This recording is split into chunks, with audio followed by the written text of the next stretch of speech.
Welcome to Fearless with Jason Whitlock. I'm Jason Whitlock, your host. You look good. Happy Thursday. Thank you guys for joining me. This show is probably going to be a bit heavier and longer than I anticipated when I woke up this morning. We'll have to buckle up, but it's going to be a tremendous show. We're going to start out talking about Dave Portnoy, and he's crashing out, and the video that's gone viral of him yelling and screaming at Kirk Minihane or whatever, someone that works for him at Barstool Sports. And so, I was going to somewhat make light of it, but Dave has issued a reaction to his crash out yesterday.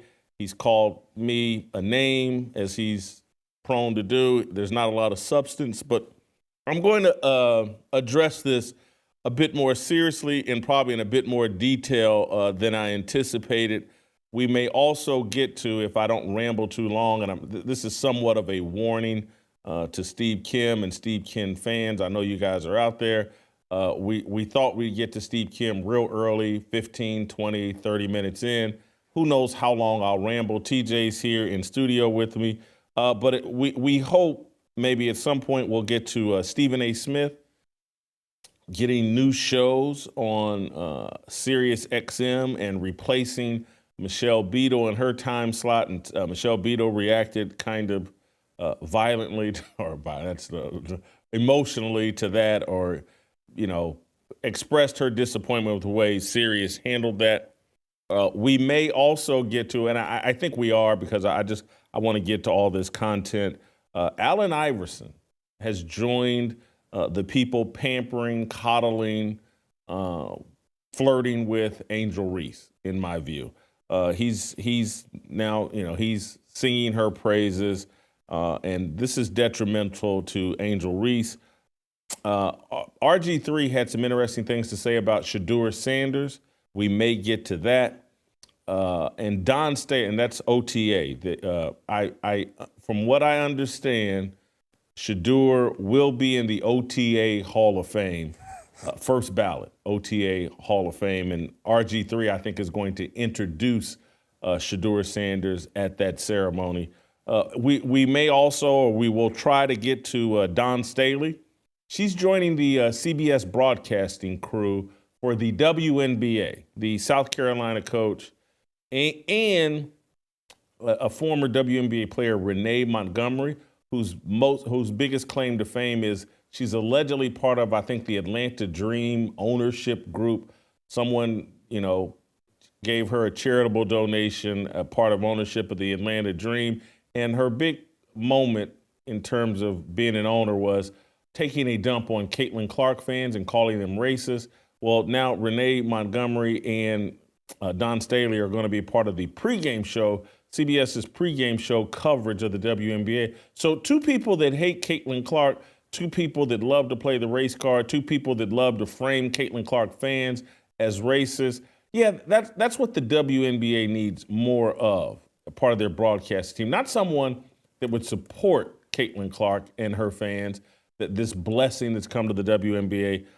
So we'll talk about all of those things, hopefully, but we're going to start with me talking about Dave Portnoy, and at some point when I'm done emoting about that, we'll bring TJ and Steve Kim into the conversation. Or we may bring TJ first and then Steve Kim. So Steve Kim, be patient with me as we get through this. And before I even get to Portnoy, I want to let's start on the most positive note possible. I want to thank our great friends over at Preborn. Preborn has been with us now for 3 years, I think, maybe a tad bit longer. Preborn supports our worldview here at Fearless that life begins at conception. And they do that by providing expectant mothers who are considering abortion an ultrasound. They introduce the baby's heartbeat to the mother. Once that mother hears that heartbeat, sees a sonogram image of that baby, she's now twice as likely to choose life. Now, that's when Preborn steps up and provides that woman and that child support for up to 2 years. You know how they can do it? Because me and you, those of us that want to please God, we donate to preborn. We pick up our smartphones, we hit pound 250, we say the keyword baby, and we give $28, $280, $2,800, $2 million, whatever, $2.80, whatever we can afford to give. A lot of us give monthly, I do, and a lot of us throw in a little extra, particularly we want a little pick-me-up for ourselves, because it does. Nothing will make you feel better than saving a baby's life, participating in the saving of a baby's life. You know, God will have to have a ruling on this, but my speculation is that when we do this, it puts a little smile on God's face, and he says, well done, my loyal and faithful servant. And so if you want that feeling, you want to feel better about yourself, you want to put a little smile on God's face, go to preborn.com/fearless, preborn.com/fearless, or on your smartphone, pound 250 and say the keyword baby. Thank you, Preborn. Thank you, Dan Steiner. Thank you for everybody that works in the Preborn network of clinics that save babies' lives. All right, let's get to today's topic and show. Dave Portnoy, and he is turned into a barfool. That may be the new name of Barstool Sports, Barfool. That's Dave Portnoy. I want to play you this clip that has made Dave go viral and made people have a discussion about Dave. And you guys know I've had mixed feelings about Dave. I have respect for what he built at Barstool Sports, the work ethic, the commitment, the what I thought was an authentic rebellious spirit that Barstool tapped into. Hats off, and he stuck to his guns. He dealt with all the criticism, and he built an amazing company that, you know, he's profited greatly from. Hats off, nothing but respect. There's part of me, though, that has been critical of Dave, that as he struggles and his lack of morality, there doesn't seem to be a line in the sand for Dave. There's no line that Dave won't cross. Some of these allegations as it relates to women and his abuse of women, his recording of women, he's defended himself. And for the most part, I've sat back and said, hey, this man has a right to defend himself. Seems like some of these attacks may be unfair. Seems like a lot of or quite a few of the attacks seem unfair because he's so politically incorrect. I'm now going to have to walk that back a bit. This video I'm about to play puts Dave in a different light. And there are many of you out there that are like, hey, what do you mean you didn't know this? You didn't expect this? The guy runs Barstool Sports. And again, it's not like I consume a great deal of their content, because I don't. And when I say this, I'm not taking a shot at anyone. I'm not trying to be disparaging. I have respect for Barstool and what they've accomplished. But I don't know if I've ever listened to Pardon My Take. And I can't say, that's not a shot at Big Cat. That's not a shot at PFT. It's just kind of not my thing. I'm at an age where the mix of comedy with actual interviews, I just need it to be one or the other. Am I coming just to laugh, or am I coming because this is an interesting interview? And again, this isn't a shot. This is me being authentic. Those guys, to me, are trying to walk a line. They want to be rebellious, but are they really rebellious? They want to kind of be counterculture, but are they really? Nah, they seem pretty corporate and buttoned up, and the PFT and his little shtick, like he's trolling any and everybody. Nah, they got rules to this, and they want to be loved and accepted. I'm not ripping them. I respect them. I like them. I think I follow them on Twitter. I know Big Cat I do. I'm not sure about PFT. But what I used to do, and this was the more degenerate version of me, I used to love to read Barstool.com back in the old days. They wrote some really funny stuff. And they used to put those pictures of Barstool girls up there. And this was back when, I spent a lot of time stalking Brittany Renner over Instagram.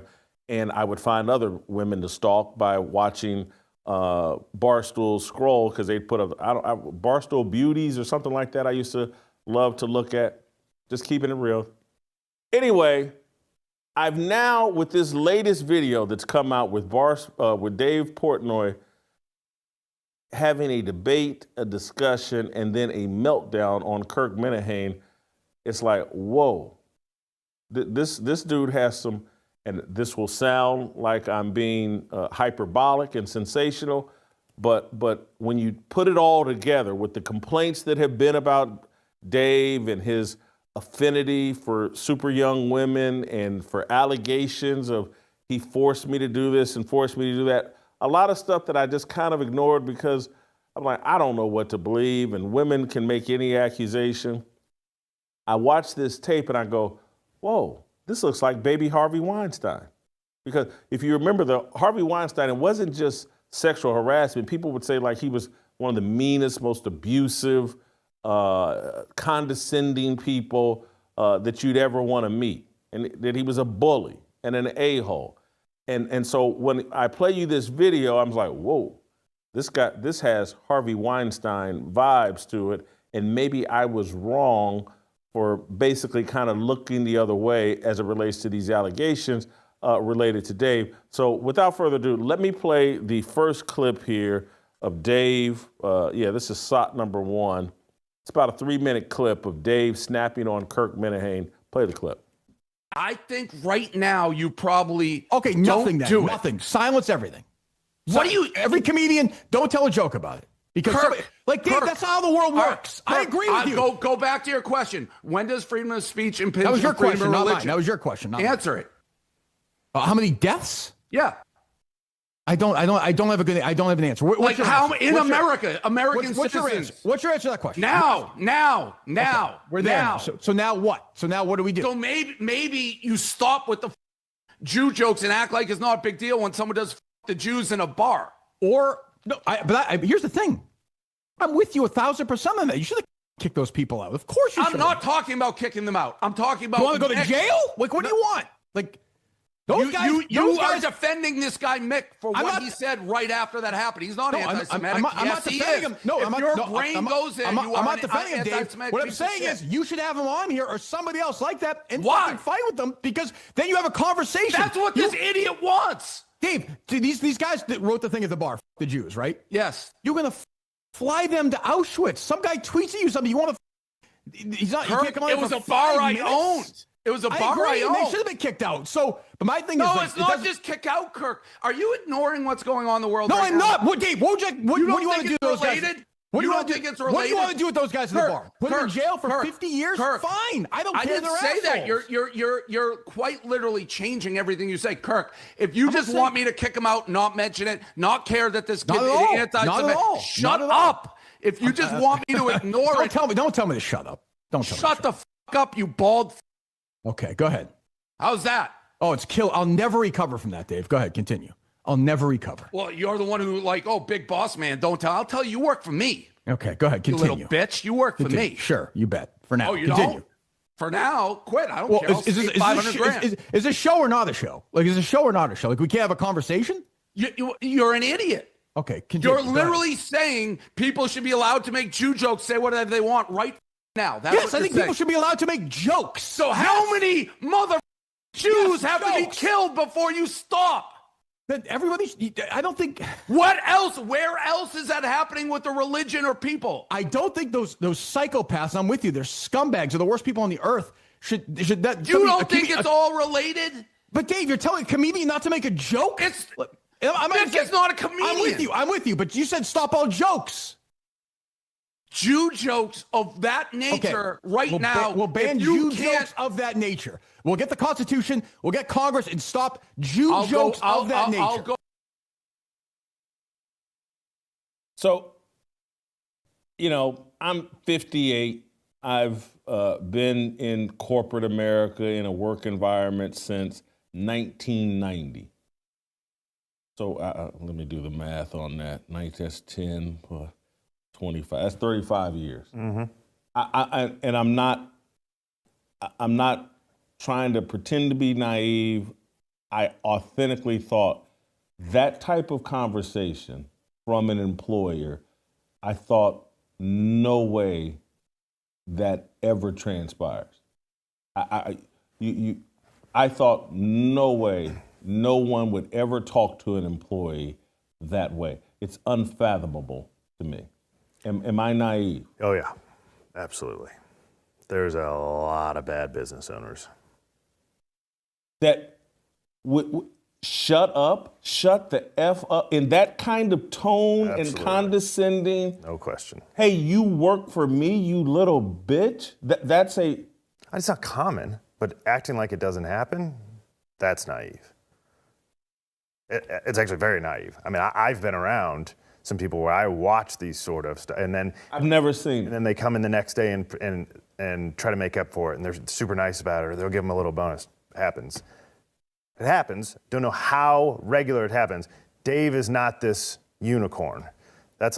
What it is terrible management. It's terrible people skills. It's terrible emotional control. It is not 1 in a trillion. Huh. And so, okay, how common do you think it is? I mean, Dave Portnoy is probably worth 100, 200 million. I don't know. Barstool is valued at whatever it's valued at. He's at the top of that. Do you think someone at the top of a business that valuable? Hey, maybe you got a vacuum cleaning sales company or plumbing company and you're just really a plumber, but you've got a business and you got 10 employees. Maybe I could see a plumber that's had too much to drink and, as a It's emotional control, I'm telling you. This isn't some drunk tirade. It is emotional control, and there are people who usually have daddy issues of some sort and feel challenged, and that is their way of bowing up and letting you know they're in charge. And I've seen it, and it happens. Now, does it happen from a 100 millionaire very often? No, but how many 100 millionaires are arguing with somebody live on tape? What you normally do is say, that guy's an idiot, fire him. You don't even have contact with those people. In the type of businesses you're talking about, that discussion would never have an opportunity to occur. But they have high-ranking executives that they deal with that they could snap on, and I couldn't imagine. And what's comical about this, and I hate to center myself in this discussion, but it's just what comes natural to me. I watched that video and I was like, that action is kind of how I was portrayed by Deadspin when I was working at ESPN. Mm-hmm. And people were arguing, and they had some tape of me talking to my staff and team where there was no yelling, no screaming, no threats, no anything. It was me just being stern, like, hey, man, we got a higher standard of, excellence that we have to reach. And if you guys don't want to reach it, maybe you need, I literally said, I say, some of you may be more comfortable working for white people than me because, I have a standard and I'm not going to look the other way. I'm not blah, blah. Anyway, it was very calm, but people reacted as if I was that. Of course. And I could not he's talking to that man like he's a dog. I'm going back to emotional control, and I'm going to bring up a couple guys who don't have anything to do with this, and I'm even sorry to drag them in, but it is this type of emotional control outburst. Bill O'Reilly and Chris Berman. You've seen them lose their minds on tape publicly, that it got out, it wasn't supposed to be live, got out, and you see them, and all it is emotional control problem. It is Dave who feels personally attacked because he's Jewish by somebody else, and he thinks this is the most important thing in the world, and he thinks that his way is the only way, and I'm in charge, and you better listen to me because I'm a dictator as it relates to Barstool. So shut up, you little B. Huh. So the other thing that did for me is like, hey, it's not even just Kirk. It's anybody that works at Barstool. I'm now looking at them kind of with a side eye like, for this check at Barstool, y'all let this man talk to y'all like this? Y'all tolerate this behavior, and there are people like, I still have my taste and my weaknesses. Like, I'm a Case Smith fan, she's another version of Sophie Cunningham. And I'm looking at this video, I'm like, does this man ever talk to you this way? Unlikely. I don't. Why is it unlikely? Because people see this type of behavior and stay out of the crosshairs. And also remember, this is happening live.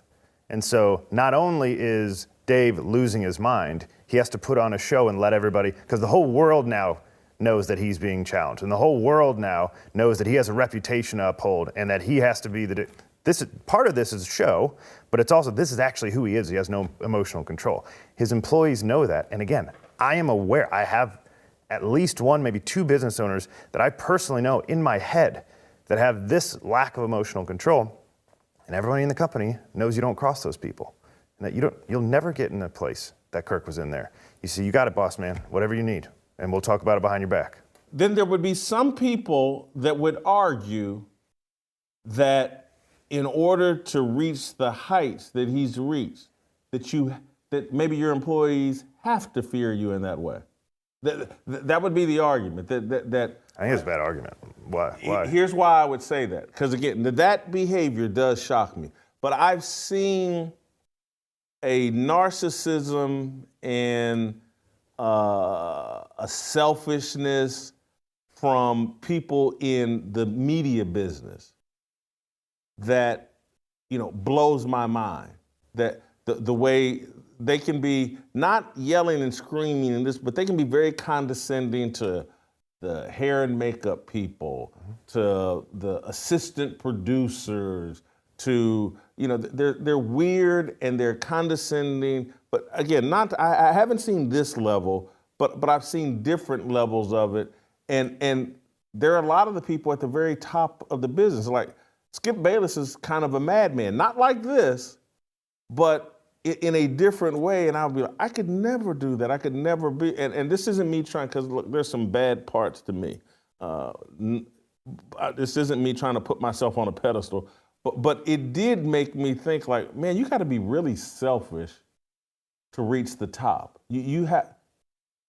Disagree, yeah, totally disagree. In the media business now, I'm talking about. You know the media business better than I do, but it's still a business. So. And you're also talking about two different things, because Dave plays two roles here. He's the CEO, and he's the talent. Yeah. And now we're starting to see more of that, but that's historically not been the reality. Let me unpack it a different way, because I'm not doing it clearly. One of the things that baffled me at Fox Sports is like, out of paranoia, out of my values, out of like, hey man, I don't want anyone to have leverage over me. There was all kinds of foolishness and debauchery that I just would not participate in. And I would watch others. It's like, again, the things that have happened and been spilled out about Shannon Sharpe, no surprise to me. I watched it and heard about it in real time. Joy Taylor, no surprise to me. And I was blown away that Jason Whitlock never misses a day of work. There's not one hair or makeup person that can ever say I patted her on the butt, that I ever tried to say anything rude or disrespectful. I kept my nose as clean as you possibly can. And it seemed to have no value. And literally when it was over and I went my different direction, they went their different direction, I was like, I would have, and that it has been my conclusion. It's like, if I had been more immoral, I would have been liked better. I would have been held in higher regard. Of course. But you weren't the business owner. So we were having two different discussions here. You're talking about the CEO of a several $100 million company acting this way, not an on-air talent that they would prefer to have leverage over. I mean, it is very different things. Yeah. As it relates to business owners, this is where I'd say like the debauchery and not having an understanding of how team framework works, and not having like a cohesive unit that feels like we're working together and going somewhere together, but instead everybody's afraid of the boss. That works in spite of all of those characteristics, not because of them.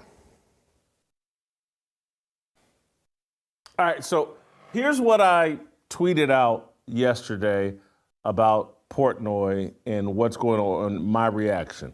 This video is disturbing. The lack of emotional control, the condescension, the supremacist mindset, the anger. Wow. There's a darkness within Portnoy that's frightening. This is indefensible.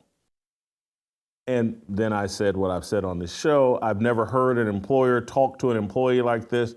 You little bitch, you work for me. This type of talk and tone leads to violence. I've never talked to anyone in this manner in my life. He talked to that man like he was a pet animal, no dice.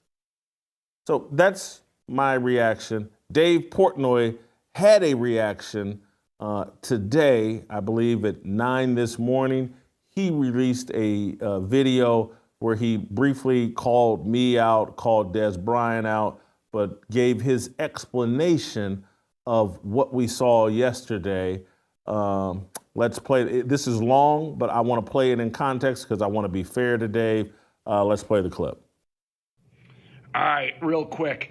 I got a conference, but this rant, I'm going viral per usual, trending on Twitter. That's what this guy does. I open my mouth and it just goes everywhere. I know it, clip, that's the deal. The latest one, me and Kirk from Unnamed, me yelling at Kirk, and he got everyone, oh, how could Dave ever talk to his employees like that? And fat boy Jason Whitlock, oh, he's evil. And Des Bryant, well, is he run like an offshore gambling company or something? He's like, don't ever, how can you talk to your employees like that?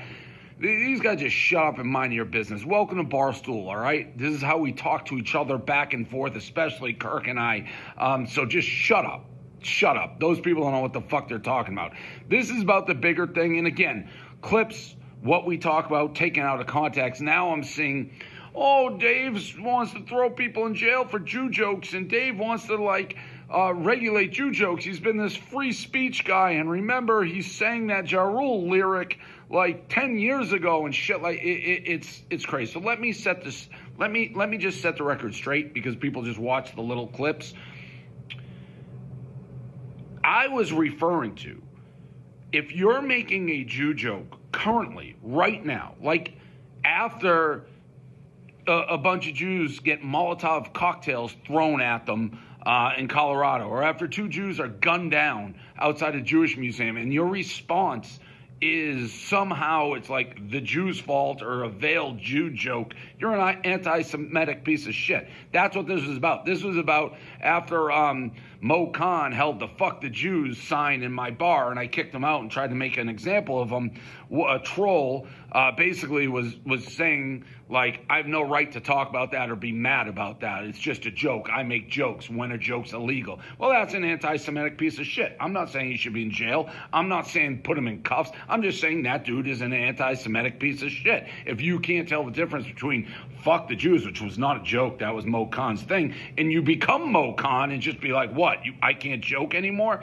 Either way, freedom of speech. I'm fine with it. I've dealt with Jewish jokes for 20 years. Have you ever seen me talk about, oh, don't make Jewish jokes? No, I got thick skin. I don't give a fuck. People joke. People say dumb shit. People say sometimes funny shit. 20 years, I haven't mentioned it not once. Suddenly I'm mentioning it because I've noticed, in the Mo Khan thing brought it to a head, a real change in this country where it's just open season on the Jews. Now, where I do think freedom of speech, freedom of religion, is you have these protests where they're saying, what is it, global jihad and globalize the intifadella, whatever that word is. And they're saying from the river to the sea, and they're holding Hamas-like flags and headbands and all this, saying kill the Jews and kill all Americans and all this shit. And guess what? People are starting to kill Jews in America, American citizens. They're throwing Molotov cocktails at them. They're gunning them down outside a Jewish museum. There's 2 other examples. One guy was outside a nursery school and was saying, I'm going to kill all these kids. Went to a gun store to buy a gun, all in the same motion to go back, and he actually, thank God, they didn't give him the gun. He didn't pass the background check, and the clerk is literally like, this guy's muttering how he's going to go kill all these Jewish kids at a nursery school in America, in the United States of America, American citizens. So, yes, colleges and people and even politicians have coddled this speech, be like, well, it's speech, it's context. You literally, the University of Columbia, MIT, Harvard, I see there's a fucking flyer for a protest at like Bard College, which I guess is part of Columbia, literally had a guy throwing a Molotov cocktail on the poster. And it happens like 2 weeks later. So yeah, I am a free speech guy. At what point, when people are literally saying, let's go kill the Jews start to believe what they're saying in America, American citizens. So I have a problem with that. Don't confuse the two things with some fucking troll. Be like, hey, Prez, you have a big nose or this or that. Yeah, if you're saying that right now, I think you're an anti-Semitic piece of shit in light of everything that's going around in this country. And go look at my comments on Twitter. Go look at Stool President and read under my name. You'll see how much fucking hate, how much vitriol is out there, and people trying to couch it, be like, oh, he's just mad for... And by the way, I don't care about those fucking people. I'm better than you. I've always been better than you. That's why I'm me, and you're trolling and leaving comments under my thing. So I don't give a fuck about those people. I care very much about these protests where apparently you can get away now with saying let's kill Jews, and then people are going out and killing Jews. I'm not sure that's not related. I'm not sure when there's all this fucking anti-Semitic rhetoric ramping up, and people are just kind of looking the other way and feel comfortable to do it, that it doesn't end in tragedy with U.S. citizens getting killed. So yeah, maybe when I hear from college administrators it's context when you say global jihad, I'm taking a little more seriously now. So that's his very profane, nihilistic response in my view, because there are kernels of truth in what he's saying, but he's nowhere near a solution, because what he's talking about is the rhetoric, the words being spoken, the jokes being cracked are contributing to an indifference to harm that may come to Jewish people. And he's talking about nihilism, this nihilism that has taken over global culture, but particularly here in American culture. And he can't connect the dots. He can only see as far as his Jewish heritage allows him to see. I'm talking about Dave in particular, individually. I'm not talking about Jewish people overall, that they have no overall vision. I'm saying Dave doesn't have any overall vision. And so what he can't, so someone like me sits here and says, well, Dave, your language, your very profane language contributes to a nihilism that's pervasive throughout American culture. He can't, what do you mean? I got free speech. I get to curse and be as profane, and I get to objectify women on Barstool, and I get to crack jokes about any and everybody else, but there's this one special group of people that I have to be concerned about when it impacts them. And then there are some of us that are like, nah, this is a slippery slope, brother, that started long before people were cracking Jewish jokes here in recent times, long before October 7th, 2 years ago, long before what happened in Boulder, Colorado.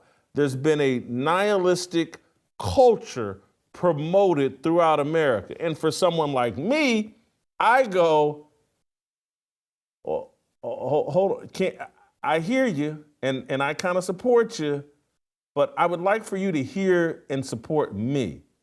There's a form of music that has been mainstream throughout American culture for the last 40 years that has produced a nihilistic worldview on Black people that has contributed in maintaining and producing a culture where there's, I think, for Black men, maybe 16 to 24 the leading cause of death for them is murder.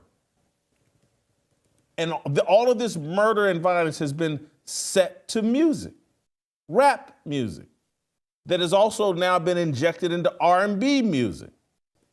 And that music and that it's dominant in sports, live sports, the National Football League, the NBA, Major League Baseball, all these sporting events that have been infused with hip hop music. They're the number one driver in American culture. It's the only thing that draws television ratings at this point. And they have TV shows, Power and Empire and The Wire and everything. That's all been influenced by hip hop culture, and all of it devalues black life and has contributed to a culture where the leading cause of death for black men of a certain age group is murder. And we're indifferent to it. We've accepted it. And there's no objection to it. And there's a tribe, a demographic that has a lot of influence in the music industry, in the Hollywood industry, that never objects to this form of nihilism. I'm not saying they're in control, but they got a lot of influence in those industries. And there's no objection.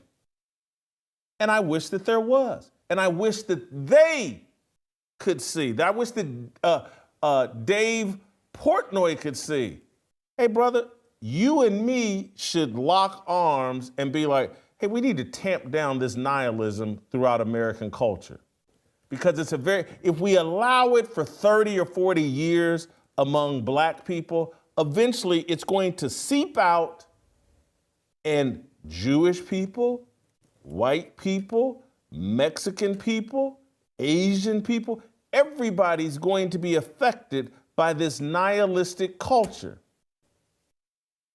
So when we call him a bar fool, Dave belongs on the short bus. It's great that he's made all this money. Hats off to him. I'm not going to denigrate that.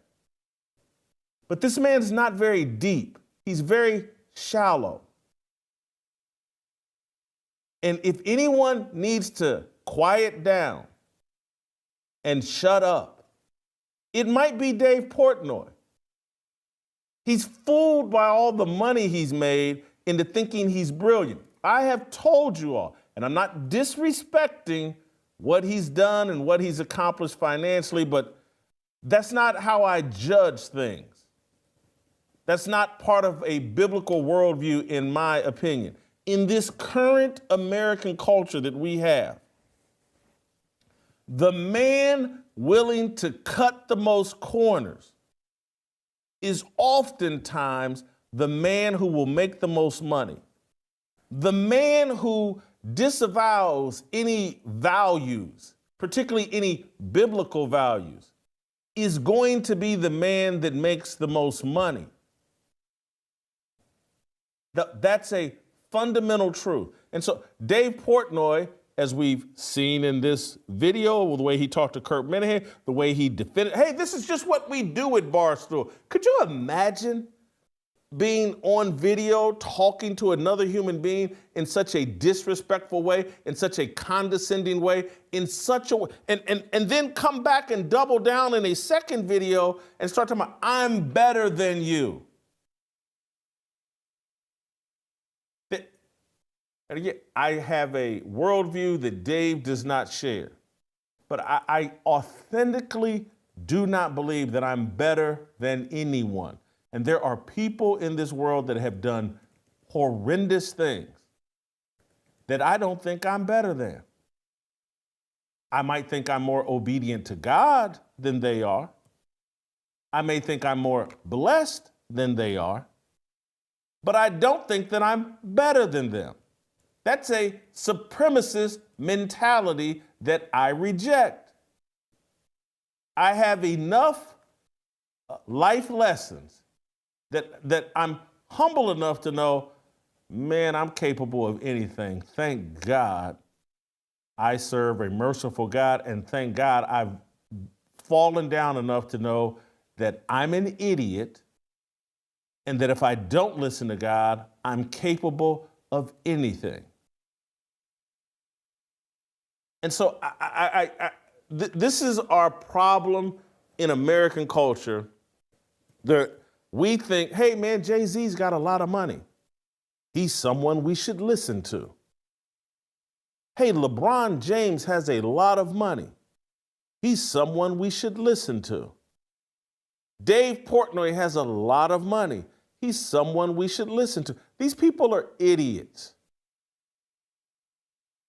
Hats off to him for having a lot of money. Hats off for LeBron James working so hard to be 6'9". I mean, he put a lot of work into being 6'9".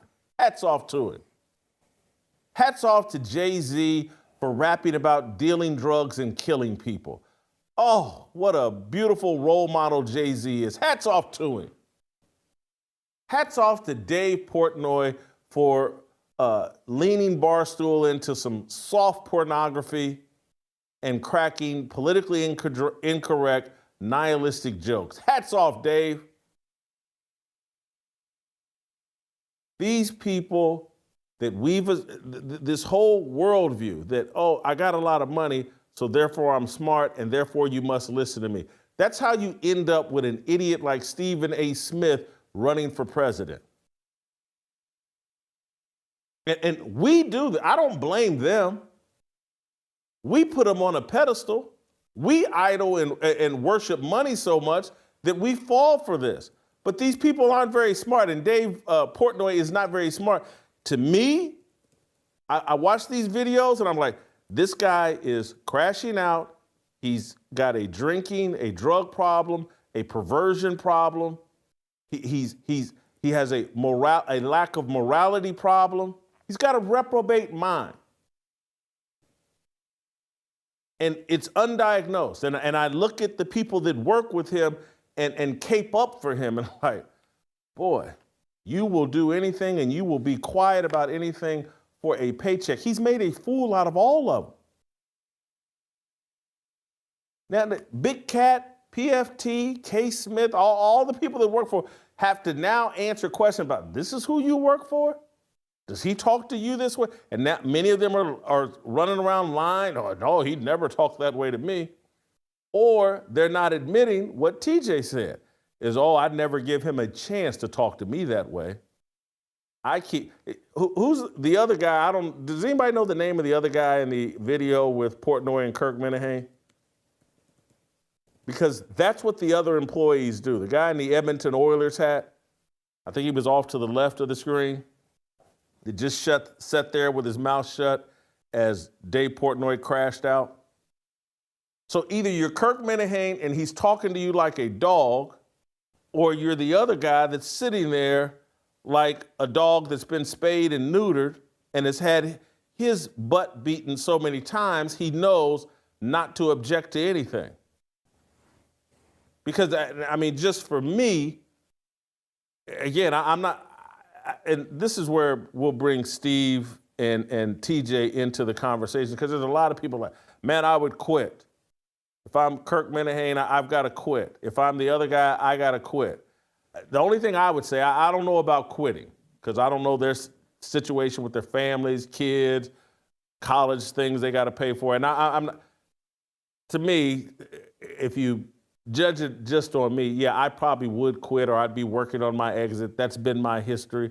But I just damn well know I'm not going to sit there and have another human being talk to another human being in such a condescending, dismissive, supremacist way without being like, hey, man, what are you doing? You're making a fool of yourself. I would have run in front of some of those bullets. And the next thing you know, Dave would have been talking crazy to me, and that may have been it. But the other guy, that's a beat dog that's just like, I ain't getting in this, because next thing you know, he'll be calling me his little bitch, and I'll just have to sit here and take it. I just want you, I don't know Kirk Minihane. Some of you from the Boston area know better than I do. This man's probably got a wife and kids. that are going to see this video. This is why you don't talk to people this way. Because you're sitting there like, hey, man, this man's got a wife and kids. He's got parents. He's got nieces and nephews. He's got friends. And they're going to see me talking to him this way and putting him in this position. And just as another human being, I wouldn't do this to another human being. And so Dave doesn't understand that his behavior, he's worried about jokes putting Jewish people in a bad position. He's not worried about his own behavior putting Jewish people in a bad position. Take out a mirror and look at yourself. I don't know what jokes have been cracked, will be cracked. I do know that that viral video will be used to justify anti-Semitism. I thought you were against it. See, this is where it doesn't seem real to me. Because if for 30, 40 years I've been like, hey man, this hip hop music is crazy. What are we doing here? It makes black people look crazy. And then so if I turned into a gangster rap producer, or if I went on show after show carrying myself like a gangster rapper, if I did the kind of buffoonery, putting on skirts and acting all feminine like a lot of these guys do, and getting myself tatted up and braided up so I'd look like a gangster, people be like, man, you ain't real about this. You have no real interest in stopping people from having a negative perception of black people.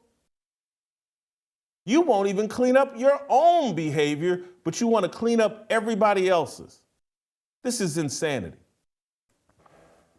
And before anyone gets off here and thinks that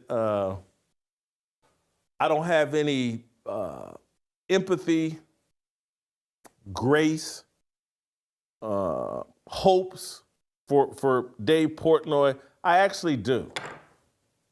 And no different than the way I feel and felt about Glenn Greenwald and feel about Glenn Greenwald. Man's an amazing journalist, and I hope that he comes to Jesus Christ. I hope that he repents from his abhorrent abomination of a sex life and finds a new identity.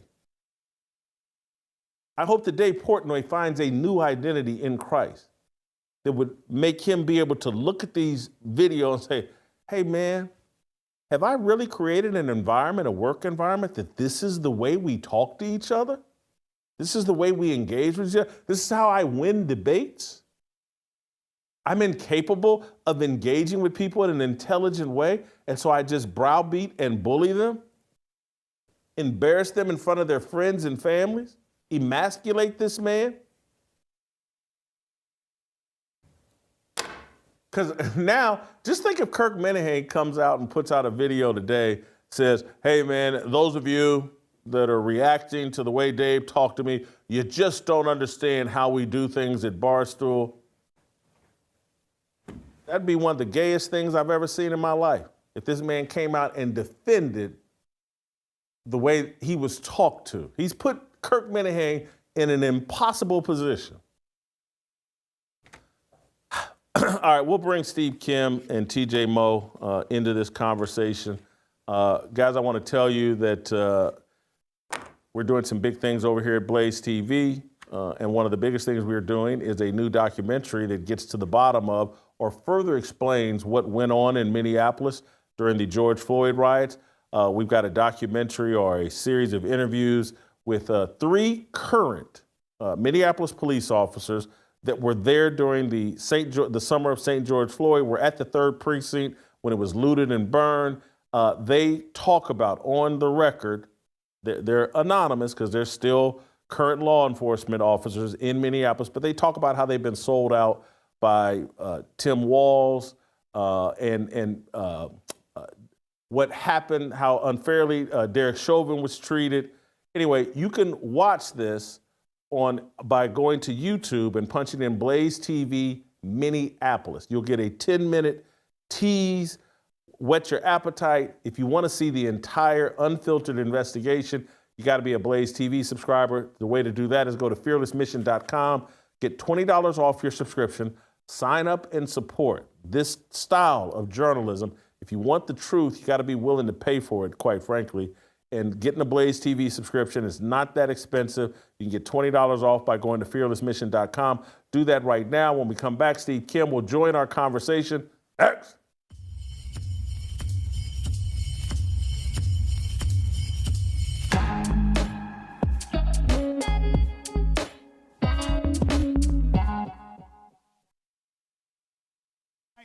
Why do you think it is that the world focuses on these things? Any good magician will tell you about misdirection. And while the world is telling you that Trump is the reincarnation of Satan, while the world is telling you that, racism is this, that, while the world is pointing to that, over here is where we're doing the real deception. And God says, I need men who are fighting, who know how to keep their eyes on what really matters. See, there's something that the world benefits from financially, economically, when you and I fight over trivial things. The color of our skin, really? There's a whole demographic of folk that if they stay out in the sun too long, they'll change colors. And we're gonna fight over that? Are you really being for real? And so God says, I need men who are ready to fight this battle. 모두 다 빨리 박수 쳐 기다리지 말고 서둘러 reason that I'm back is to feed you raps I see that you up here below so fly. All right, welcome back. Korean Cosell, Korean Cosell, I'm gonna start you. Hey, we gotta stop that. I'm gonna start you with a softball, Cosell. If you're Kirk Minihane, Steve, do you quit the show? I'd have to look at his bank account and if he's married. I mean, these are easy decisions to make when you're not the guy. But the rumor is, and I got good sources over there at Barstool, they're building him per instructions, all specs from Mr. Portnoy. They're building him a mobile studio in Auschwitz. He'll be doing live shows to learn his lesson properly. They're going to call it Auschwitz Stool. So he's going to be learned. He's learned his lesson. So, yeah, live from Auschwitz, Kurt Minihane. Steve, does that video change your perception of Dave Portnoy? Yeah. Boy, he's whiny. He is whiny and petulant. And those are bad words to use in describing any adult, especially a male. This is a guy that's racy. He's politically incorrect. I guess he's been edgy, which I'm fine with. But he's coming off throwing a tantrum, and it just does not look very masculine. I'll be honest with you. And I do feel bad for Minihane, given the sense that, look, this is his career. I'm assuming this is the bulk of the money he makes to support himself and his family. It's a tough spot. It's easy for individuals like us who have nothing to do with the situation to tell anyone to quit. Again, we're not in his shoes. You quit, TJ? I think you quit, but anyway, who knows? Yeah, personality-wise, it wouldn't work for me, just long-term. But would the average person quit? It's probably a better thing. And I don't think so. And again, I know a lot of business owners, and I know some bad ones. And there are people quit on them only when they can find something better. So as soon as Kirk gets an offer making the same amount of money, sure, he's gone. But is he going to find that in this media landscape? But probably not. So what he's thinking is, okay, this is going to happen once every 3 years, and I'll just deal with it at that time. And then you just pretty much stay out of the way. And, okay, we know this. Don't bring up Jews to Dave Portnoy. Okay, problem solved. I don't have to deal with Dave and all of his crazy outbursts. To your question about, does this change the way I look at Portnoy? No, it's exactly what I expected. When people act like the way he does all the time, he acts like a 19-year-old frat boy 24 hours a day. This is exactly how I would expect a 19-year-old frat boy to run a $100 million business. Of course, you have the maturity level of an infant child. I guess I thought some of it, maybe that was Portnoy at 32. He's now 45, 48 years old. I thought, Steve, he would have matured out of this. I don't know. Did this behavior meet your expectations, Steve? Is this Based on what I've seen recently? No. And to TJ's point, I guess this was what must have been like working for George Steinbrenner. I mean, I've read the books, I've read some interviews, saw the documentaries with George Steinbrenner. There were times it was hell on earth. If you didn't answer the phone in 2 rings, he'd literally fire the receptionist. He'd scream at people. He would be angry. He'd be almost incoherent at times. But then you were used to it. You were paid well, and you felt like, hey, this is part of the job. And maybe, to expand upon TJ's point, maybe it's expected, but maybe 90% of the other time, you're good with it. You're making a living. You're not lifting heavy objects. You're not digging a ditch. And you figure, you know what? This is all part of what comes with working with Barstool and or George Steinbrenner. Steve, that's an excellent point. I hadn't, the George Steinbrenner, because now it's taking me down a different lane as well. And I'm just telling you what I heard. It's not what I believe. But people have told me that working for Nick Saban, there's some craziness to it in terms of like, you could walk past his office and get to someplace you needed to go in his office, but you were better off taking the long route because he could flip out on you if he thought you disturbed him by walking past his office. And again, I'm not saying this to disparage Nick Saban, but I've heard people say, like, man, it's crazy working for him, being an assistant coach for him. He's got a hair trigger, and it's hard being an assistant coach for Nick Saban, and it's hard for maybe a lot of these coaches. Go ahead. Well, Jason, let's refer this back to a guy that we both, I don't want to say idolized, but we admired, and he had a lot of critics, Robert Montgomery Knight, the general. A lot of players will tell you that, man, there were times you're like, this is the worst thing in the world. We hated it. He screamed at us. He'd bring out used toilet paper and say, this is what you guys are playing like right now. And then he would drop it on the floor. Poor student manager probably had to pick that up. And you probably hated basketball at times. But I've also heard and read from a lot of former players who went through the process who said it was the most rewarding thing I ever went through, and it helped shape the rest of my life. None of these relationships are always easy. Many of them, I believe, are very, very complicated. I do think, perhaps incorrectly, there's a difference between a coach relationship and how they deal with things within sports and sort of the tough love, and dealing within a business the way I think George Steinbrenner is a great example, where you're screaming at a receptionist for not doing it.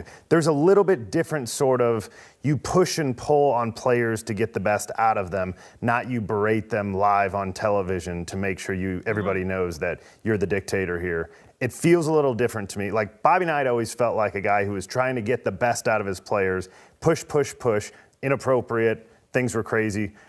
But that's like the history of coaches. The best business owners in the world, and I don't know all of them, I've read a lot of books though, are the guys who have figured out how to maneuver around and have general emotional control. What I saw yesterday with Dave Portnoy was a guy who has absolutely zero control over his emotions. That is different than what you saw out of Bobby Knight sometimes in practice and things where people explain, like the toilet paper thing is like a planned thing. You go out there and let them know, I'm making an analogy, an example of exactly what I think you guys played like last night. That's different than letting somebody know that you're a little B and I control your world and I'm better than you, just so you know. Someone made an analogy for me, and I can't remember if is it Steve Jobs? Or wasn't he supposed to be a little bit crazy? Yes. And I've people read the books, and he's a little crazy, hard to work for. And I had a relationship fall apart because someone was trying to mimic Steve Jobs and thought that they were the new iteration of Steve Jobs, and wanted to snap and yell and scream. And so I guess I am sitting here now like, maybe I have been a little naive and just been blowing past, because I can sit here and think of a real world example of someone that's running a business, kind of a startup, that's having a little bit of success, but thinks they're Steve Jobs and thinks that yelling and screaming is some sort of effective tool. And everybody just kind of works around it. And when I was asked, was like, this is how this person behaves in real life? And everybody just kind of deals with it and works around it. I guess maybe I'm the naive person. There's great books on all of this. I mean, Dave Ramsey's written 2, Building a Business You Love. He just came out with, I think, April 15th. He had one, EntreLeadership, and just how to build a culture. And that you don't have to mistreat people to have high standards. And the best businessmen in the world have figured this out. And that I can fire you all the same without spitting in your face. You're still fired.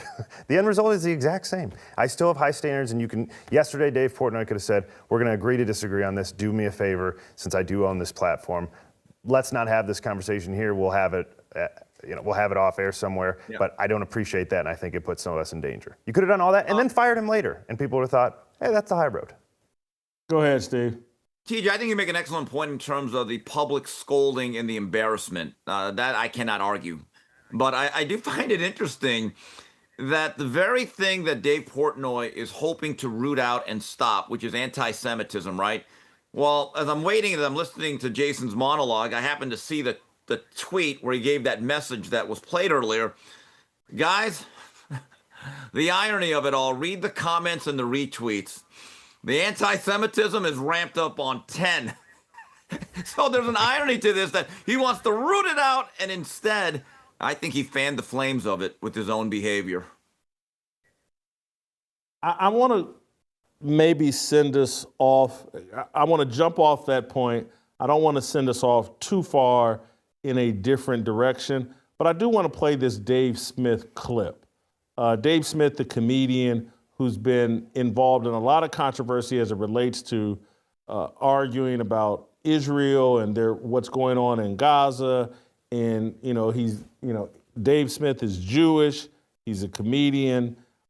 He's on the wrong side in many people's minds of this whole Israel and their response to Hamas. But he was on Piers Morgan. I saw this past week. Yeah, in the past week. And he's kind of making the same point you just made, Steve. Sometimes we're trying to stop anti-Semitism when we're actually contributing to it. Let's play SOT number 7. And this is why global opinion is turning against Israel, is the level of human suffering that is being inflicted by Israel on the people of Gaza is evil. It is pure freaking evil. I am stunned by the lack of rational self-preservation on the part of the Israelis. Like, read the room here. You are turning the entire world against you. Here's the bottom line, Pierce. I understand Natasha wants to sit here and say, the reason you've changed your mind is because you've fallen for the propaganda. You've fallen for the lies. The reason why everyone is so outraged is because they're falling for these propaganda. The truth is that the reason why Pierce and so many people around the world are turning on what the Israeli government is doing is because it's just so freaking horrible. Because we're seeing images every day of children suffering through an ungodly fate. We all sit there and think, my God, if those were our kids. It's a pure reaction to witnessing evil. Wasn't there at some point, TJ, where he basically said that they're locking the media out as well? That people. Yeah, so I was talking to Hadley this morning. That wasn't exactly the same clip I was discussing, but that was a good one. It's within the same conversation. There was a big blow up because who that was an attorney for Israel. I have no idea what that means exactly, but it's an attorney representing Israel in some way. And then Dave Smith, who is Jewish and the grandchild of a Holocaust survivor. Okay, and then there's Piers Morgan, who's been seriously pro-Israel. So that's the setup of this conversation. And they go into talking, and Piers has moved now to being a lot more critical of Israel. And one of the reasons why is because they're like, hey, you guys have no transparency at all. Okay, so explain to us exactly why there's a blockage. There's a blockade set up to not allow any journalists anywhere, any independent journalist. The only guy that anybody can name that's been anywhere near it is Douglas Murray, who I think was embedded with the IDF for a short time and got to see exactly what they wanted him to see, and then he was out. And so, okay, see, I've been inside, I can tell you what's going on in Israel, as though everybody should just trust Douglas Murray and take his word for everything. And so they're like, if you want people to think, because I am one of those people who gets on the internet and I do not know what to believe with all the stuff coming out. The pro-Israel people have a really good argument about a lot of stuff, and they say this is fake with the AIS stuff. Anybody can be a deep fake. And then you got the other side who's like, this is genocide of, you listen to Candace Owens and some other people, this is genocide of the Palestinian people. So I don't know what to believe. What I would love is for some journalists that have exposed some things over time to be able to go in and tell me what they see, but Israel will not allow it. And that raises some questions. And that's why when Dave is trying to shut down the conversation rather than engage, and it felt like to me, Kirk Minihane was like, hey man, yeah, someone did something inappropriate at your bar, clearly inappropriate. Engage with them. Let that person hang themselves. I try to do it on this show. There are people with harsh criticisms of me, and I'm like, well, let's bring them on the show and let them unpack their harsh criticisms of me, because I feel real confident, like they're gonna hang themselves, they're gonna expose themselves. Dave doesn't seem interested in that, and that's what makes people go very conspiratorial. Steve, I'll give you a final thought if you have it, or we'll switch topics. Only thought is that with Portnoy, look, it's his company. And that's an interesting point that TJ made, that not only is it his company, he is a talent. I mean, it kind of reminds me of Vince McMahon. When I was growing up in the 80s, I'd see Vince McMahon as the announcer. He was on Tuesday Night Wrestling. I never knew he actually owned the company. I thought it was very strange that when I found out later he's running the whole thing. So you're right. He's a public figure in a lot of ways. So he's going to be a polarizing figure with what he says. And with the way he dealt with those young people in his bar that said those things, I think it would have been appropriate, and it was, for him to throw these people out, but then to make a public spectacle of them, forcing them, well, you have to relearn certain things. I'm going to force you to go to Auschwitz. I hate to tell you this. That may be well-intentioned, but there's going to be a good segment of the public. They're going to go completely against that act and start to ridicule you, no matter what side of the argument you're on. Let's change topics. Stephen A. Smith has a second new job, or a third new job. He's doing, obviously he'll do First Take in the morning. Now in the midday, he's doing a SiriusXM show. Then he still has his YouTube show. But his SiriusXM show apparently is going to replace what Michelle Beadle was doing on SiriusXM. And she's not real happy about it. She's upset with SiriusXM. Let's play Stephen A. Smith's announcement first.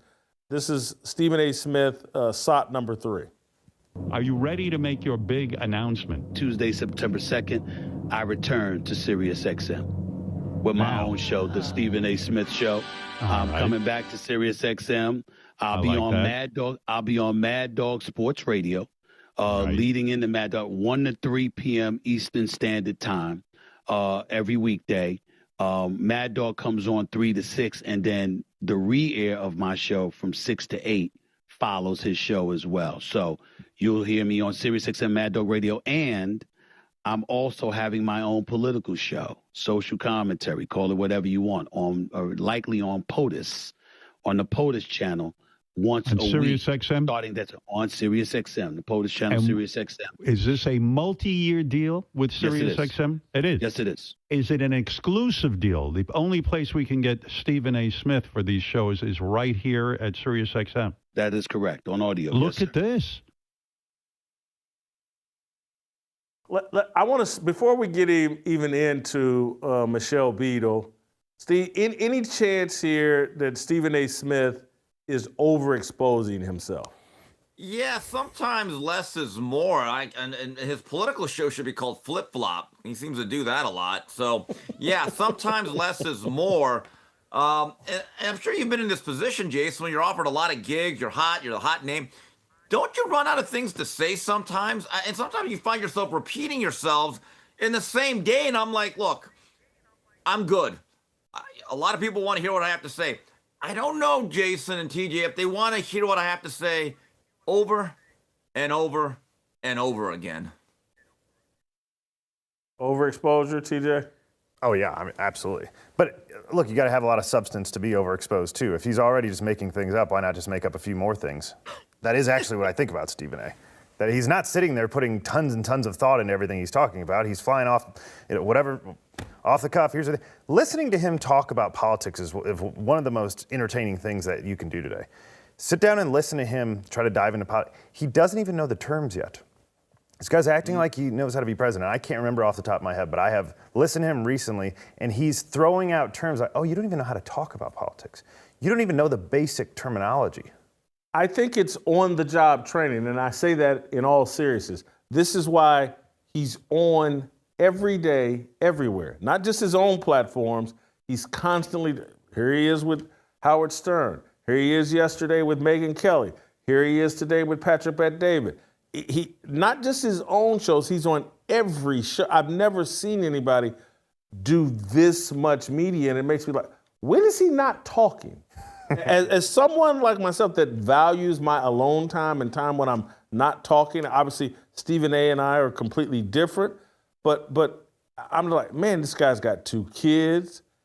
When is he not on camera talking, and does he not have any self-awareness that camera requires a performance, and a performance requires an inauthentic version of yourself, and he just seems to be doing more and more of it, and I just don't know. What could he say for 2 hours on First Take, 2 hours on SiriusXM, an hour on his own show, and it seems like an hour to 2 hours doing various other shows every day? I'll give you an example.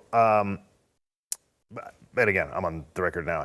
He's already overexposed. So can he overexpose himself anymore? I don't know. You've done a pretty good job exposing him here. He's pretty overexposed. All right. But guests. Stephen A. can get any guest he wants. Yeah. And he'll sit on SiriusXM all day long and have the same conversation with new people that give him new ways to look at things and explore the conversation differently. That's what he's going to do. Yeah. He doesn't have to do all the talking. You're absolutely right. He can do a guest-heavy show. I don't think he's a great interviewer, but I don't know. Steve, your thoughts?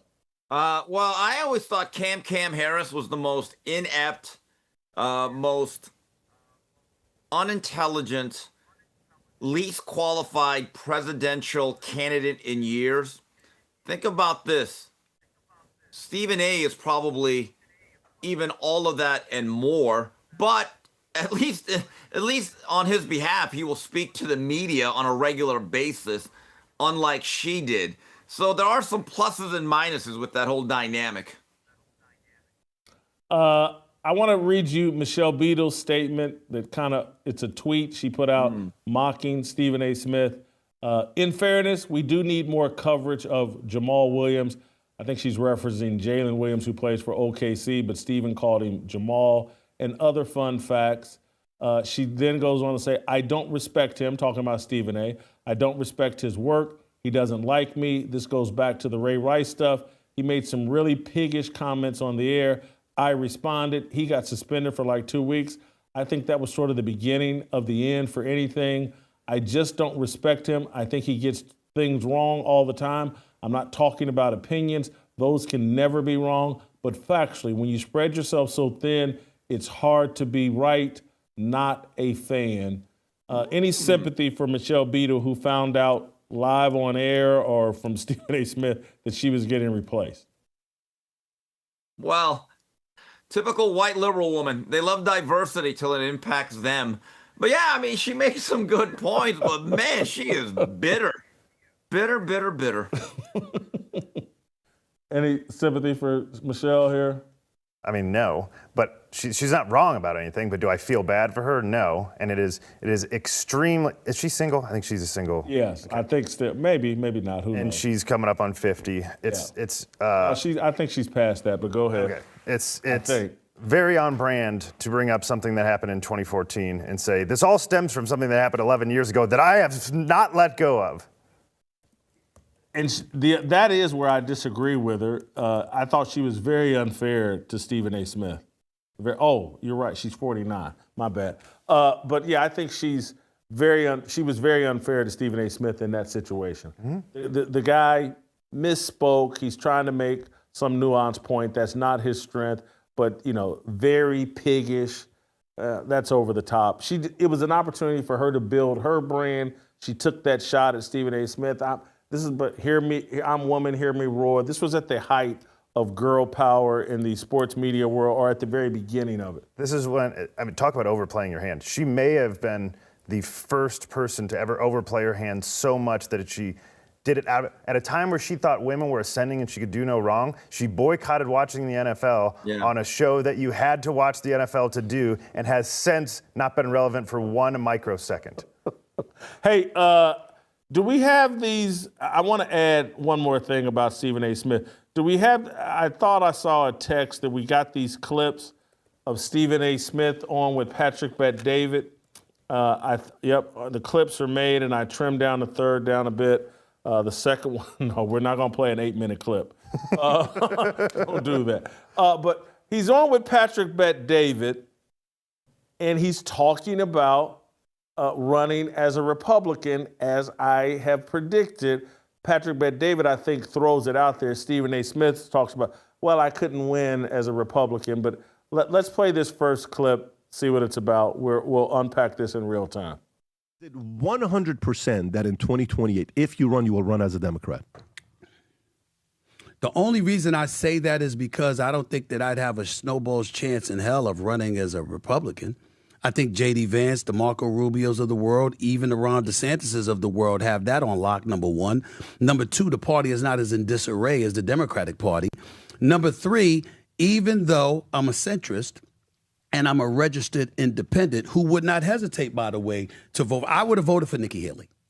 If Ron DeSantis hadn't pissed me off with the whole slavery, there's good parts about slavery comment, I might have voted for him. That was my issue with him. Trump, obviously, it's his behavior more so than anything else. But I had no problem with Nikki Haley. I'm friends with Governor Chris Christie, former governor of New Jersey. He and I talk all the time. I've known it. So I look at that, and their party is not as much in disarray. In my perfect world, to answer your question, if a third party had a chance of winning an election, that would be the way that I go, because I don't like leaning far right or left, and I think both sides pull you dramatically in their direction. Okay, so that's fascinating. Now he's just thrown in a new angle here, in my opinion, running as a third candidate.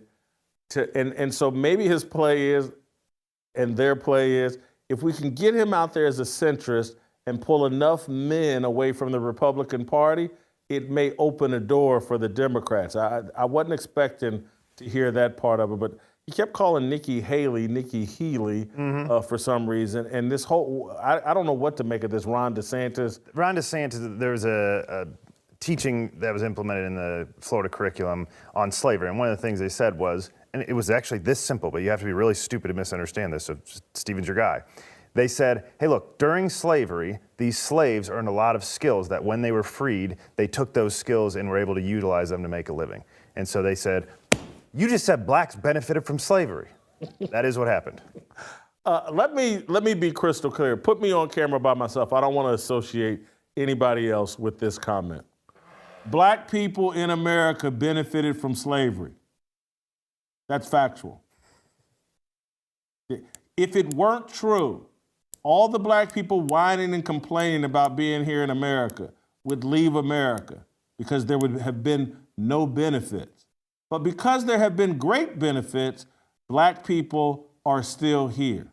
I said it. It's the truth. Everyone knows it's the truth. That's why Muhammad Ali said, thank God my great-great-granddaddy got on that boat. That's how black people really feel when they're not cosplaying. Thank God I'm here with central air conditioning and ice in my refrigerator. I said it. All right, Steve, now that I've removed you all from the taint of me telling the truth here, what's Stephen A. Smith doing here? Throwing out. I've been telling y'all he wants to run as a Republican, and now Patrick Bet-David's asking him. He's vacillating and flip-flopping like he always does. So he says all of that, but let's just go back, 7 to 10, 12 months ago. He was literally saying, I am voting for Kamala Harris. So that's going to be the guy that possibility is going to run as a conservative and or Republican. And then he's going to vote. He said he would have voted for Nikki Haley. My God. Healy. We are not serious people. And he cannot be a serious candidate. He may not be that smart, but if we vote for him, we truly have become a stupid country. I want to hear some more from Stephen A. Smith and Patrick Bet-David. Play the next clip. Best to you that I was really, really hoping you didn't go there because I didn't want to answer this question because I know what I'm going to say. But I'm going to say it because you're my man. Here's the deal. None of those candidates are me. Now, I have no desire. I just told y'all I just signed with SiriusXM. I got ESPN. I make some good money. I'm living a good life. You got He's a rich man. The last time you were here, you didn't have a smile before. I'm living. Man, I've been negotiating for a year. Well deserved. You're living in the best city in the world, Miami. No, let's be honest. You're living in Miami now. The greatest ever in the game. Diverting away, I can't thank you enough. We talked about it. He's one of the people that I confided in a lot during my negotiations, just in terms of his business acumen, his temperament, his mentality towards, one step after another. There were very, very few people that I communicated with, and Patrick Bet-David was one of them. I cannot thank you enough from the bottom of my heart. I appreciate it. I will tell you, the life that I'm living is good, but when you talk about those candidates, getting back to that discussion, none of them are me. Bernie Sanders, God bless him. I understand who he is, but he's also a socialist, essentially. That'll never work in America. Never. Number one. Number 2, 3, and 4. They can talk all they want to. They don't have my voice. What I mean by that is I'm not talking about you being well known. I'm not talking about you campaigning. I'm talking about what you do every day as for a living. See, they gonna come to you when they're campaigning. I'm around, period. This is what I do.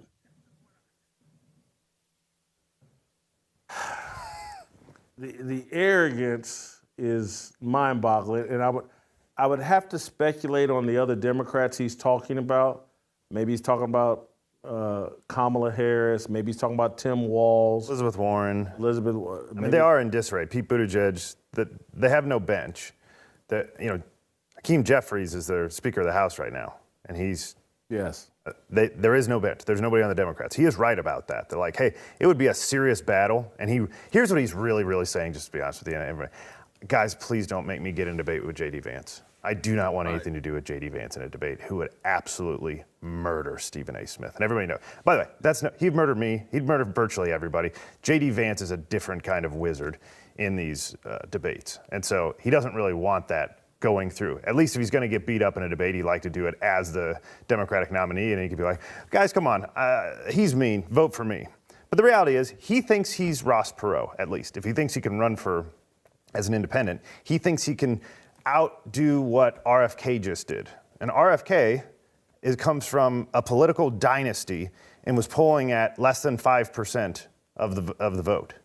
So what does he think he's going to do? He thinks because he can talk and say nonsense, and again, does not even know how to speak politics. And I don't think he's smart enough to figure it out before it's time to actually start campaigning. What does he think he's going to do here? He thinks because he has a microphone, people are going to vote for him, and he thinks this is going to work on the Republican side? Because again, if he's trying to pull people from one side or the other, it's a whole lot easier to say, hey, black people vote for me, instead of, hey, Republicans vote for me. Steve, you got something here? I want to read his top 5. Yeah. TJ, don't worry about the Democrats. They got that woman, Olivia Giulianis. She's going to bring back the mail vote. What's her name? MC Not Like? Yeah, so they're good there. But yes.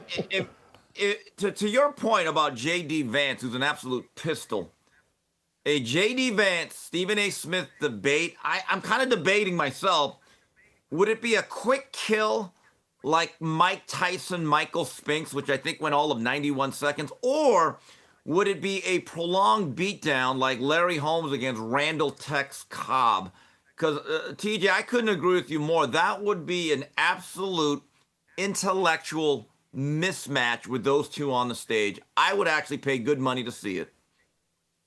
I could see it being more like Larry Holmes, Muhammad Ali.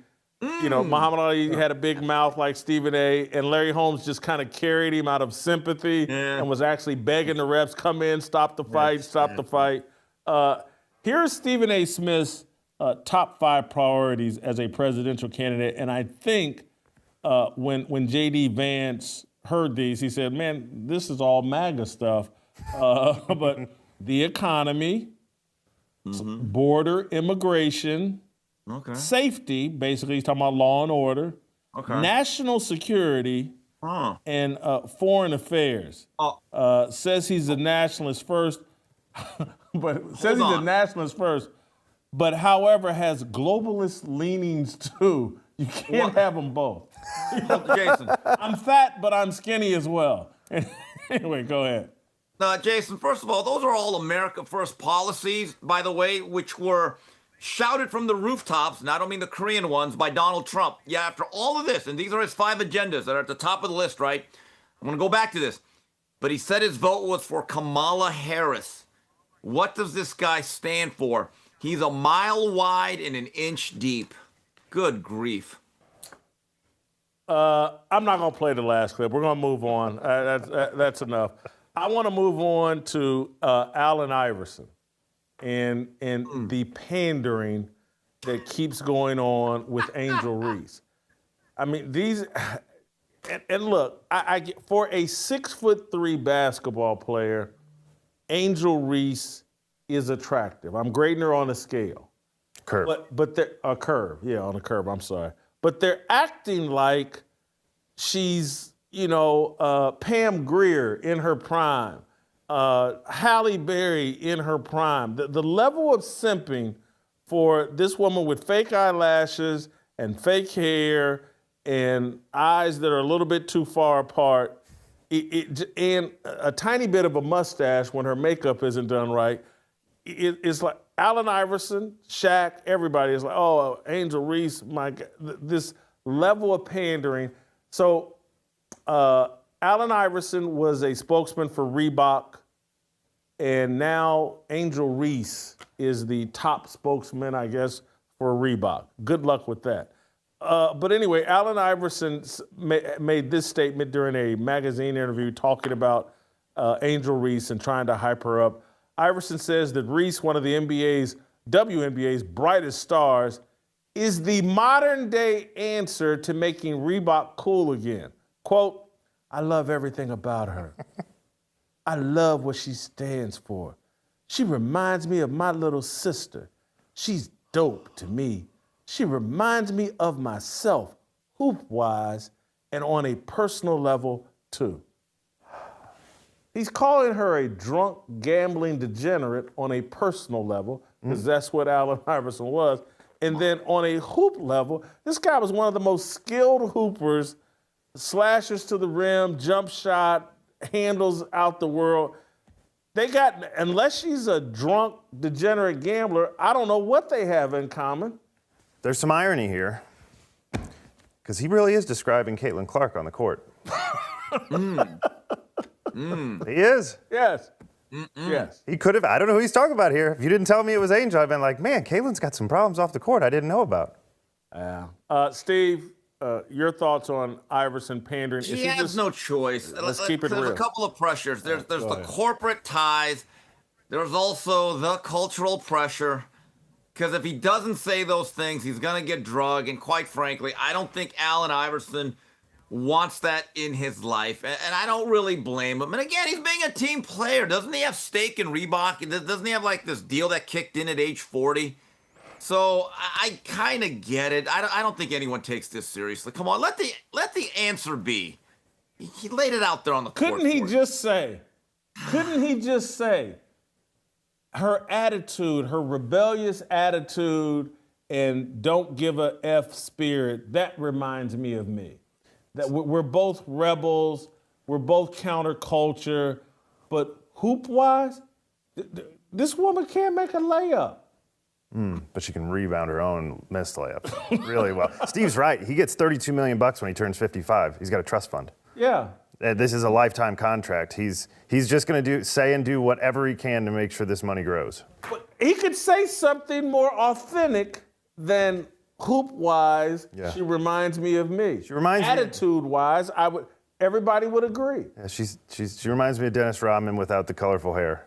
Like its stuff doesn't play quite as well. I think Dennis Rodman had more self-awareness. I think, because the other day when I gave Angel Reese credit for playing within herself, she turned around the next game and shot the ball 13 times, 4 of 13 from the field, 1 of 9 in the first half. But Jason, if she doesn't shoot, her rebounds go way down. That is true. Rebound. No, there's truth to that. Yeah, they're calling them me bounds. Yeah, but they are. That is true. I don't think she's had a double-double in her last 2 or 3 games because she has been shooting less. But look, I don't think Angel Reese, and I'm saying this in all seriousness, she's not going to work as a brand spokesman for Reebok or anybody. The longer this goes on, people can't resist. It's too funny. Black people aren't caping up. They're making videos mocking her. I just saw one the other day on IG of a guy pretending to be Angel Reese, and I think they called it 0 for 30 instead of 30 for 30. He called it 0 for 30. Angel, I don't think we've ever seen this where someone that starts out with this kind of hype and ends up a laughing stock, but that is where she's headed. The jokes are too easy. They crack themselves. People can't resist them. In a lot of ways, I don't know if this is a perfect analogy. It's like Milli Vanilli. They were a hit. I enjoyed their album. I still listen to them, can't lie.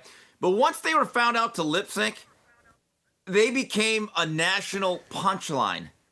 So, and everyone that didn't really watch a lot of women's basketball, which is 98% of the country, they thought Angel Reese was good based on what they heard. They actually, wow, she must be really productive, kind of a Karl Malone. Then they actually see her and they're like, oh, this. So this is what it's become. This is her, Milli Vanilli. The framing's a little bit unfair because the hype was always manufactured. Like anybody who watched her, just like Steve's saying, knew that she could not make a basket. This was already like well known to anybody who turned on a television and watched. No. Again, you got to say when. Now, in college, it went over people's heads.